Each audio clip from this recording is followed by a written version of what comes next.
Finally here, boys and girls. Like Gaethje put it in his interviews this week, the car crash for the ages. Dustin Poirier versus Justin Gaethje 2, and Jan Blachowicz taking on Alex Pereira, who's making his debut in the light heavyweight division. Just an awesome main card. Unfortunately, we just had the Wonderboy fight pulled off like a couple hours ago, which is why I wait to make these videos, honestly, because shenanigans happen. On our last card, I went 11-4, which was pretty solid. It was really looking like it was going to be one of those undefeated cards that I've yet to get on my YouTube career so far. It's just been eluding me. I was going solid 7-0 and then lost one, and then it went kind of up and down there. But I ended 11-4, so it's not bad. 14-11 in main events, 195 dubs. Star prospect of the night, hands down, goes to Gabriel Bond. The Bond brothers came into the UFC on fire, although one of them just lost his hype to a wrestler, oddly enough. I really don't see Gabriel losing his hype tonight, or tomorrow night, I'm sorry. I think it's going to be a really solid night for him. Showstealer, obviously, hands down, goes to Dustin Poirier versus Justin Gaethje 2. I mean, if I tried, I couldn't pick a better fight on paper or a more likely fight to end up a barn burner than this one, so it's earned its spot as the Showstealer. Usually I don't want the main event to be, but hey, it is what it is. Fighter in the oven, in my opinion, is Kevin Holland. I know a lot of people are going to say Tony Ferguson. I disagree. I think we've been seeing that Tony's on the decline, and now we should just enjoy anytime we get to watch him fight. But when it comes to Kevin Holland, this is his last chance to establish himself and move up the rankings and try to look towards a belt. The whole reason he moved down to welterweight, and this is a tough matchup for him, so I'm excited for that. First fight of the night, though, we've got Miranda Maverick taking on Priscilla Cachoeira. For some reason, on every website except for Sherdog, it's not showing her popping up. Like on the UFC's website, she doesn't pop up at all. Hate when that shit happens. You guys are only like a $5 billion company. Get your shit together. Miranda Maverick versus Priscilla Cachoeira, though.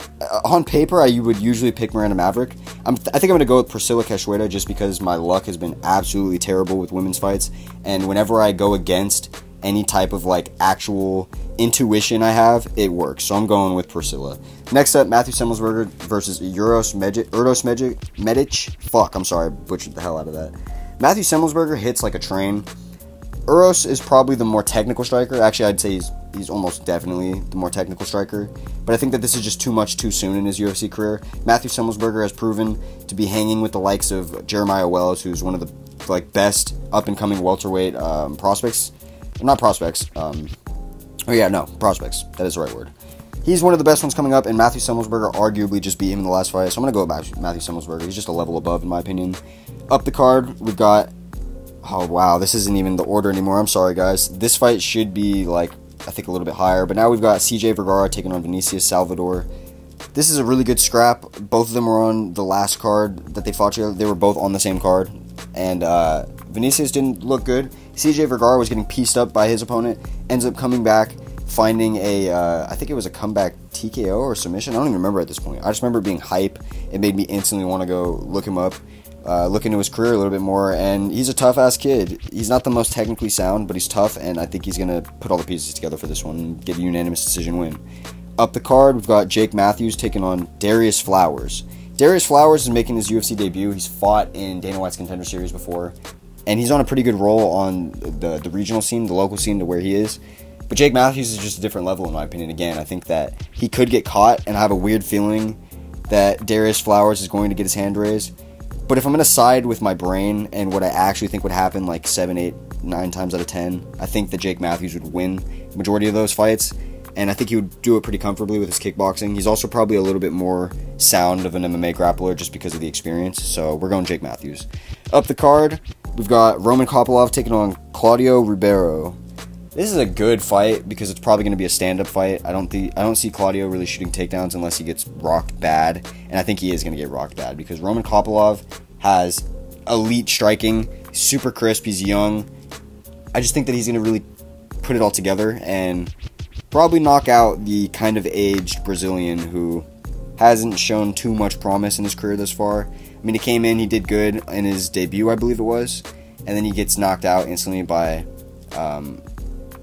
Al Hassan, so not the best look in my opinion. I will be siding with the young one in Roman Kopylov.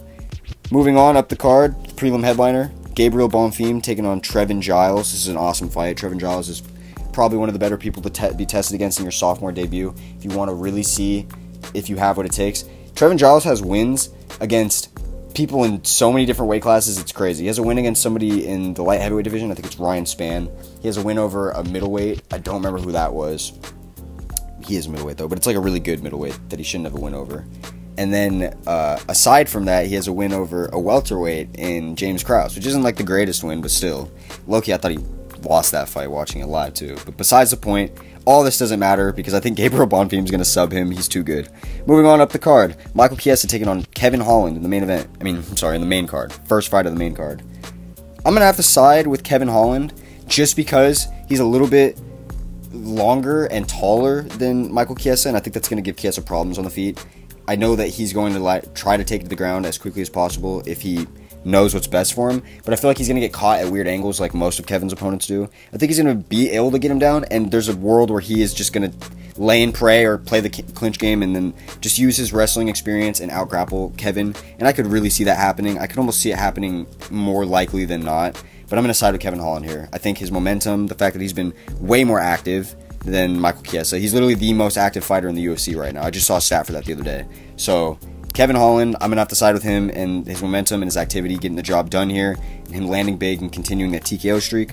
Hopefully pushing himself up the welterweight rankings, up the ladder, and getting closer to a belt, because we want to see personalities win belts. Moving on up the card, Tony Ferguson versus Bobby Green. This fight's a little bit more hype for me just because of the press conference. I felt like Bobby Green was like the only one doing work to say anything of value at the press conference, anything that wasn't super generic, basic shit that we always hear. And Tony Ferguson looked young. I mean, I don't know, maybe it's just me. I'm sure a lot of haters are going to come out the woodworks and be like, nah, you're delusional, bro. You're coping, bro. Tony looks the exact same. He's fallen off. But it's like, honestly, he looked young. He looked rejuvenated. He looked serious. Could be reading into shit too much, but I like that way more than the Tony we've been seeing, where he just comes out and he speaks so much about how he knows he's the best and he knows he can hang and all the shit he's going to do. I kind of like that he just stayed quiet, kept his head down, really was just saying, like, I saw fear in his eyes. I thought that was fucking goofy, but he's really just kept it 100, kept his head down. It looked like he's going to be a lot more serious in this one. I'm trying to pick my words wisely because I love Tony. I'm a huge Tony fan, and although I'm going to be picking Bobby Green to beat Tony in this fight, I think that a young Tony would obliterate Bobby, or not even a younger Tony. I think Tony, if he had just taken a little bit less damage at this age, would still whoop Bobby Green. But the simple fact is Bobby Green has the counter style for Tony. It's going to be a striking fight predominantly. We never really see Tony chase grappling anymore, so I got to go Bobby Green. Next up, the new feature fight of the night. So sorry there's no graphic here. I just found this out as I was making the video. Derek Lewis versus Marcos Rogerio de Lima. I've been going back and forth all week on this one because in my mind, usually I'd pick Derek Lewis, but I feel like he's lost that dog in him. I feel like he's not the same Derek Lewis that could be losing a fight all 3 rounds and then come back and get a knockout. I don't think that he's the same Derek Lewis that is even hungry for a belt like that. I think he's gotten close to the top and seen the menaces up there, and especially with John Jones moving up there, I think he's just looking to make money. So I'm going to have to go with Marcos Rogerio de Lima with them leg kicks and just being bigger and better in cardio. Moving on, co-main event of the night, Jan Blachowicz taking on Alex Pereira, Poatan, in his light heavyweight debut. The whole time leading up to this card, and I say this a lot, if you follow the channel, I say this a lot with some of my picks, but it really is the truth. The whole time leading up to the card, I had Jan in my mind, the whole time. For some reason, I imagined it'd be a 5-rounder, even though it was never announced for a belt or anything like that. I just imagined they would sign up for 5 rounds, but it's not. It's 3 rounds, which you could argue is way better for Jan. You could also argue it's way better for Alex. I'm starting to lean towards it's way better for Alex. Not to mention Jan's questionable defense when it comes to left hooks. The way he's been knocked out in the past, it's making it a lot more difficult.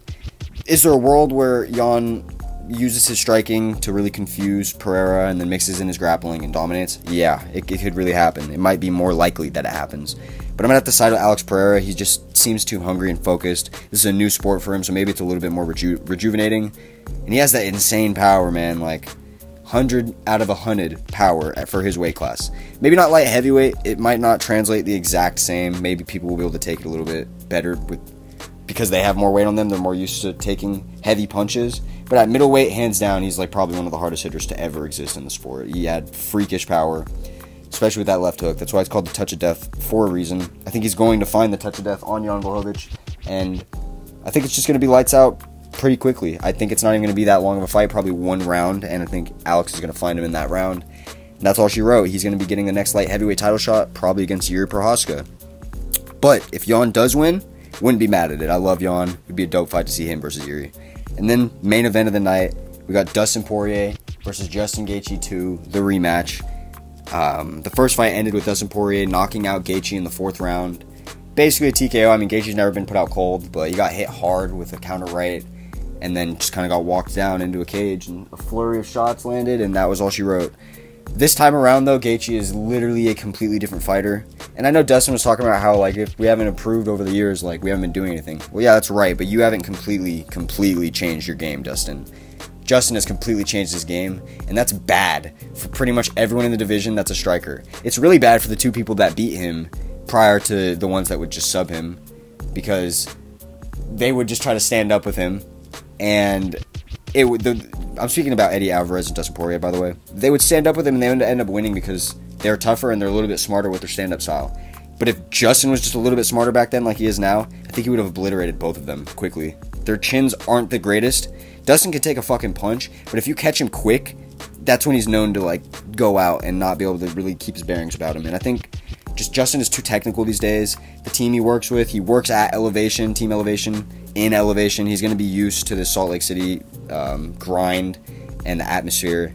So overall, I'm going to be leaning with Justin Gaethje. I think he's violence personified, and he's the man to get it done at lightweight. I think Dustin Poirier is going to start to be on a decline. After this, if he even does continue to fight, which he might not, he might just hang it up, I see him going on a losing streak. I see him going on another 2-fight losing streak and then retiring 3-0 or 0-3 if he doesn't, get the job done tomorrow night. So thank you guys for watching. Sorry last week's card came out it came out like 3 fights or something into the card. Shit happens. This one's coming out early. I love y'all.